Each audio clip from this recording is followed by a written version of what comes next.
¿Estamos realmente preparados, doctora? Nosotros, los peruanos, para producir, tenemos las condiciones, más que todo, las herramientas para producir esta vacuna anti-COVID-19.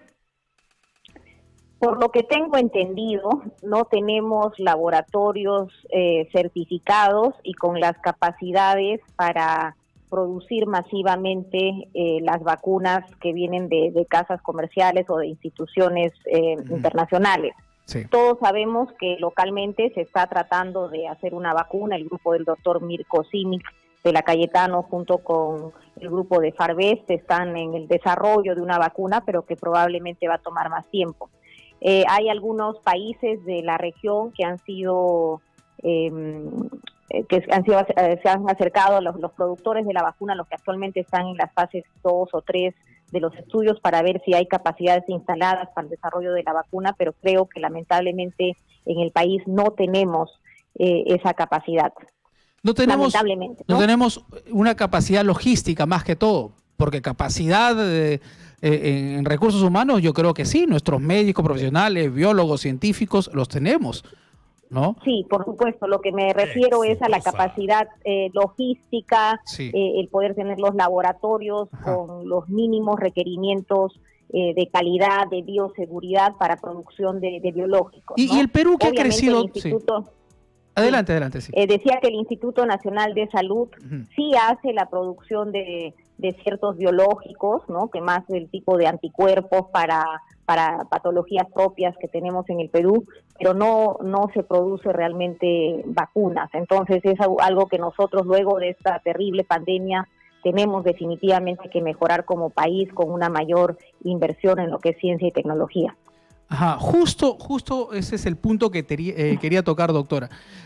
A ver, siendo nosotros un país que ha crecido en los últimos años, ha crecido su economía muy rápido, ha crecido su economía muy rápida, el tema del manejo, por ejemplo, de inversión en este tipo de proyectos en el sector salud, laboratorios de investigación, prácticamente es nula. O sea, ni siquiera hemos tenido la capacidad de tener plantas de oxígeno, ¿no? Que no demanda un presupuesto tan alto y hoy en día pues estamos sufriendo las consecuencias de esto. Pero lo único que yo lo analizo y tengo como una relación. Si tenemos los recursos humanos, tenemos el dinero porque hay dinero para hacerlo, ¿no? Pero no se han tomado estas direcciones para nosotros poder desarrollar este tipo de programas o proyectos o laboratorios. Entonces, la única respuesta que yo tengo es que lo único que se ha buscado es beneficiar a algunos países grandes, que así es la globalización y el consumismo, pues, ¿no? Te producen todo. Nosotros tenemos aquí también la materia prima, pero no nos dejan crecer en ese aspecto. ¿Por qué? Porque ellos son los dueños de la marca, son los dueños comerciales y nos ponen el precio que finalmente ellos quieren para vendernos los productos y nosotros consumir esos productos, ¿no? Y eso creo que es lo que está pasando en el Perú desde décadas y décadas y no aprendemos la lección. Y yo no sé si este tiempo de pandemia o esta crisis que estamos viviendo va a permitir que miramos todos estos aspectos de los cuales nosotros hemos sido perjudicados y podamos realmente crear un nuevo Perú, crear estos nuevos proyectos de inversión en laboratorios, en el sector salud, en los hospitales que nos faltan, en las postas médicas, centros médicos, crear nuestras vacunas, ¿no? Creo que hay mucho trabajo por hacer en este aspecto, doctora. Efectivamente, creo que de esta pandemia tenemos que aprender. Es lamentable realmente que un país que tiene dinero, que tiene recursos, que tiene capacidad humana, hayamos sido uno de los peores países en la región en cuanto, por ejemplo, a la capacidad de camas con oxígeno. Si nos comparamos con otros países de la región, realmente teníamos muy poquitas camas de cuidados intensivos por la tasa de 100.000 habitantes. Entonces creo que después de la pandemia es fundamental que se piense más dirigidamente a lo que es prioritario, que es la salud. Nos estamos dando cuenta que no hay mejor o la cosa más indispensable que la salud y tenemos que mejorar nuestra capacidad a nivel hospitalario.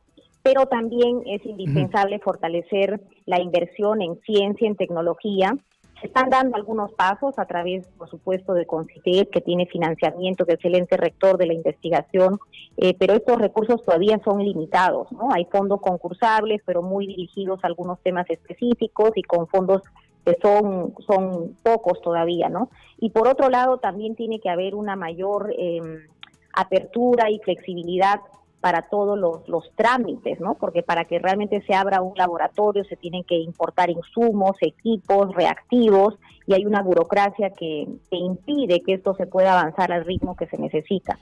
Así que creo que parte de esto también es estar seguros que haya la regulación, claro, las leyes que permitan facilitar el desarrollo de nuevas tecnologías y tener laboratorios que estén en la capacidad de hacer esto que ahorita la pandemia nos pide, como es el poder desarrollar y producir una vacuna.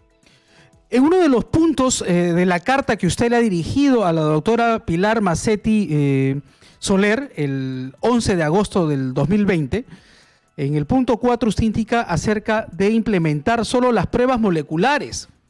La gran pregunta es, correcto, ¿por qué nosotros, el único país del mundo, se ha dedicado en comprar el 80%, según lo que nos dicen, pero yo creo que más, el 80% de pruebas rápidas y solamente un 20% de pruebas moleculares?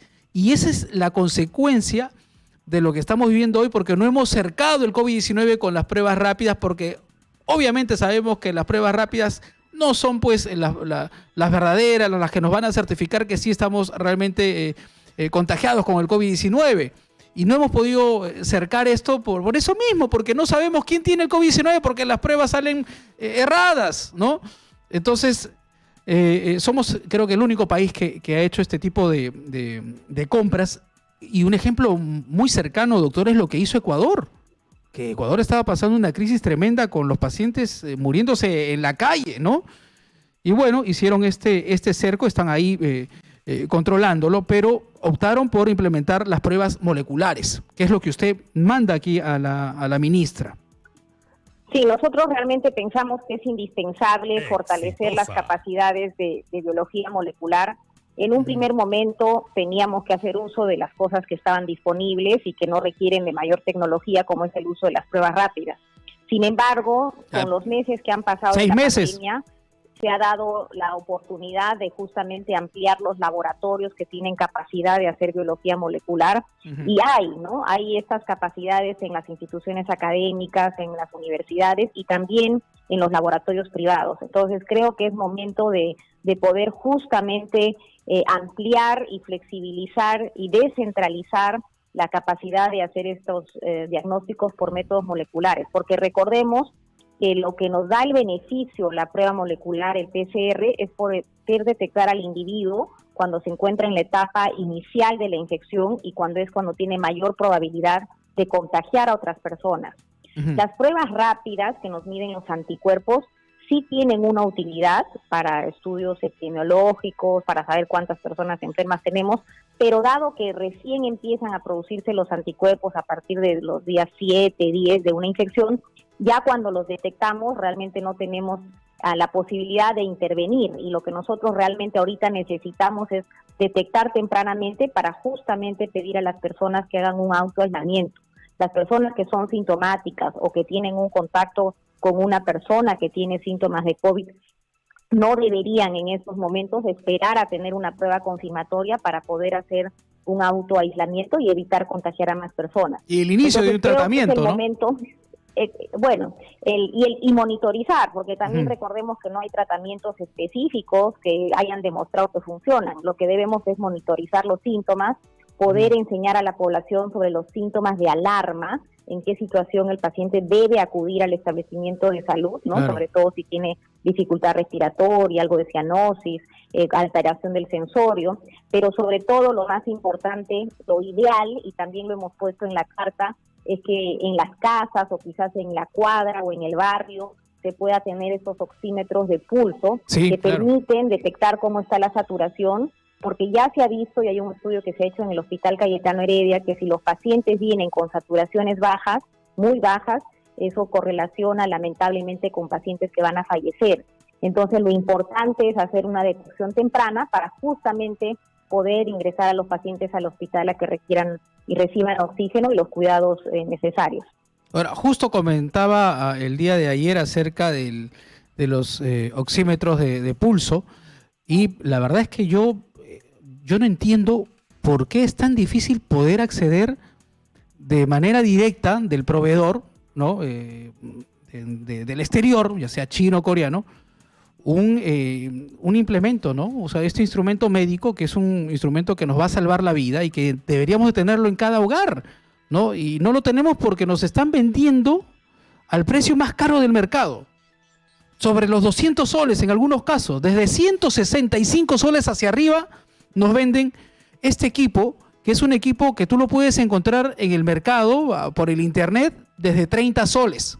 Mire, más del 500% del costo, ¿no? Sí, es realmente lamentable que en esta situación de emergencia y con tantas personas que están falleciendo, realmente se pueda aprovechar la situación y aumentar los precios. Pero creo que esto puede ser una medida del gobierno para tratar de implementar estos kits básicos de familia o de barrio o de cuadra que permita un diagnóstico temprano, porque ya se sabe que hay pacientes con COVID que le llaman que hacen la hipoxemia silente, es decir, que no parecen estar muy mal, no tienen mucha dificultad respiratoria, están caminando, pero su saturación de oxígeno está baja.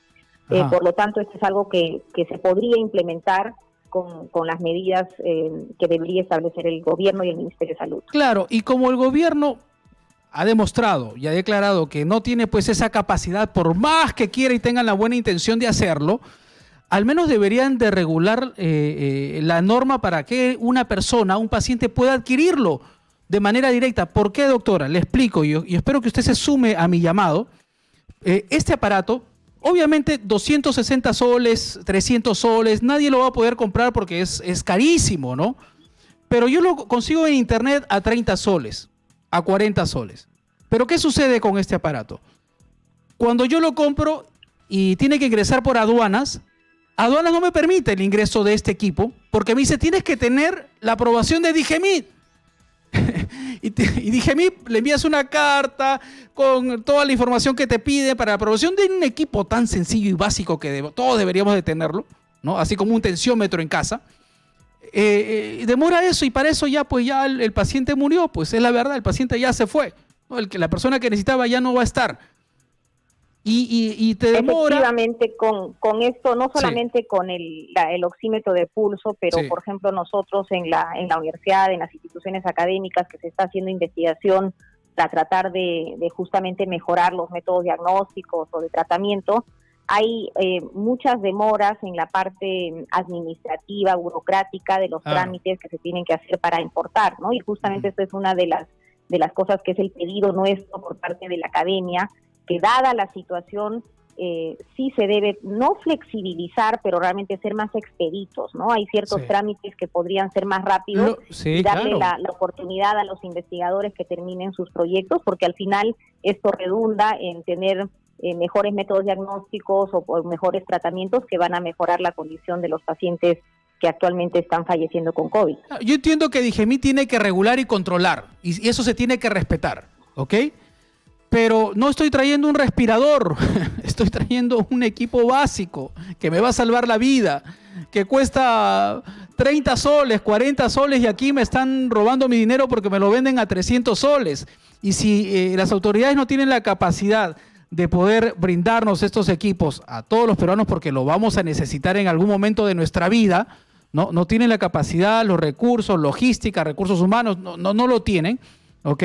Entonces al menos deben de, por criterio, flexibilizar justamente eso, lo que usted está mencionando. O sea, hay algunas cosas que no necesitan pues un trámite tremendo para poder ingresarlo al Perú. Y la manera de controlarlo para que no sea un negocio también y no se manipule esto comercialmente es muy básico. Todos estamos con la base de datos. Ya en el Perú se trabaja con base de datos. Tú ingresas tu DNI, tu dirección y ¿qué cosa? Te permite traer tu tensiómetro 1 por año o 2 por año, tus oxímetros de pulso 2 por año, ¿no? Y listo, se acabó y ya no se hace un comercio irregular ni nada, ¿no? Pero hay equipos que son básicos y que deberían de ir y deberían estar en cada casa y no deberían de necesitar tanto trámite para solicitarlo. De acuerdo. Muy bien. Si me permites, sí. me permites, solamente quería yo mencionar un punto adicional de esta carta, un poco resumen de las ideas clave, es que también creo que es indispensable a estas alturas y dada la situación de la pandemia, que se busque fortalecer la colaboración de todos los sectores, ¿no? No solo esto es responsabilidad del Ministerio de Salud, por supuesto que necesitamos la participación de los municipios, de las instituciones académicas, de la sociedad civil en general, y sobre todo en aspectos de mejorar la comunicación. Tenemos que tener una comunicación que sea creativa en el sentido de enfatizar los factores de riesgo, porque eso es lo que va a evitar que personas adquieran el COVID y sobre todo las que tienen factores de riesgo para poder fallecer, pero también creo que es importante focalizar y enfatizar la necesidad de tener una comunicación que sea positiva, ¿no? Porque necesitamos educar a la población y creo que la población ya está cansada de todos los mensajes negativos y del número de muertos y que todo es una catástrofe. Entonces, en ese sentido sería muy importante tener la participación de la sociedad civil, de las instituciones académicas, para poder transmitir un mensaje de educación, pero creativo y positivo, ¿no? Y es el momento que nosotros tenemos que todos juntar fuerza para poder bajar esos números críticos que tenemos por la pandemia y los otros efectos que está teniendo en la población, que no los estamos tampoco conversando mucho, ¿no? Como es el tema de alimentación en los niños, la disminución en las tasas de vacunación, todo el problema de la educación y por supuesto la salud mental.